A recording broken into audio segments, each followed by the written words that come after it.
possibly refuse. The ferries still ply the Hudson River to and from Manhattan. These days you can also take a train and get there in 10 minutes.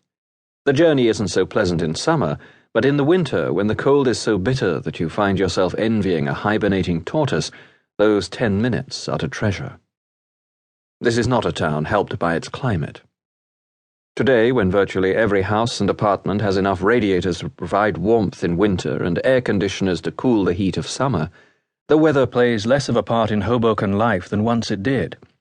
But in the first 3 decades of the century, existence could be hard in a place where snow comes in November and lasts till March, and the only refuge from the stifling heat of July and August was to dance in the spray of a fire hydrant by day and sleep on a fire escape by night. Hoboken has always been an insular sort of place. There are still people who have never been further than across the Hudson to New York, and at least one man who has never even left New Jersey.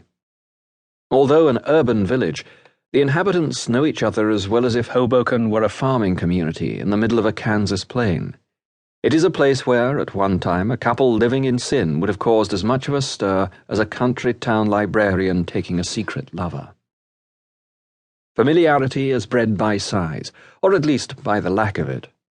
From the ferry stop or the train station, take a taxi to anywhere in town, and it is always $4.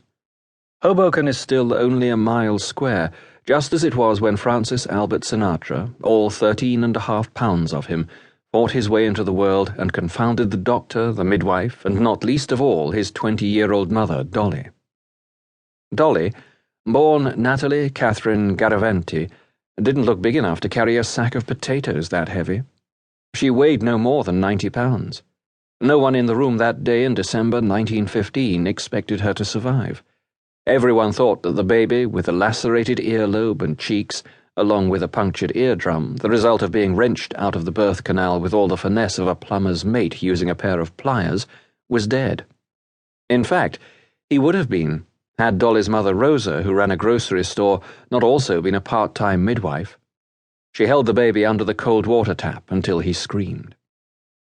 This was Hoboken in 1915, and the city has changed little over the years, even if today's gentrified population of 30,000, boosted as it is by the commuters taking those ferry trips and train rides, is only half the number it was. The legacy of the past lingers among the few families who still remember the Sinatras, along with the dirt and the squalor and the fights. Not for nothing was this town the setting for On the Waterfront, the 1950s Marlon Brando film of union wars and corruption among the stevedores and longshoremen, a movie which almost might have been remembered as the Frank Sinatra film, a story to come later in this tale of the man who is regarded as Hoboken's favorite son, at least by some. Others have not forgiven him, and doubtless never will. For what? For slighting the town of his birth during his greatest years? Or just for being the most successful entertainment figure America ever knew? Let us begin with his name.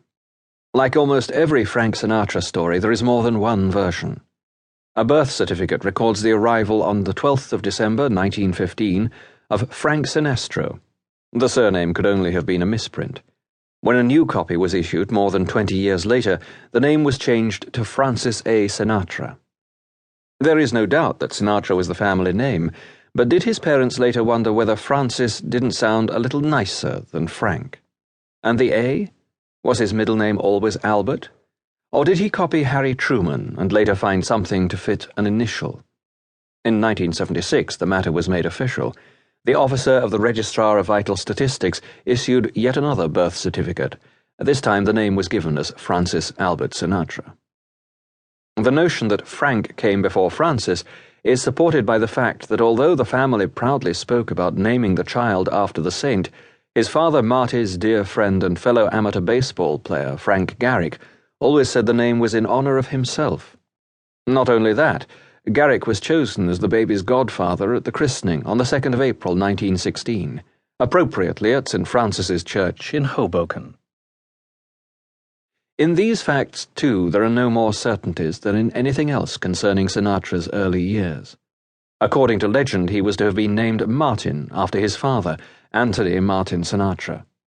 But the priest, having asked for the name of the godfather, got confused and called him Frank.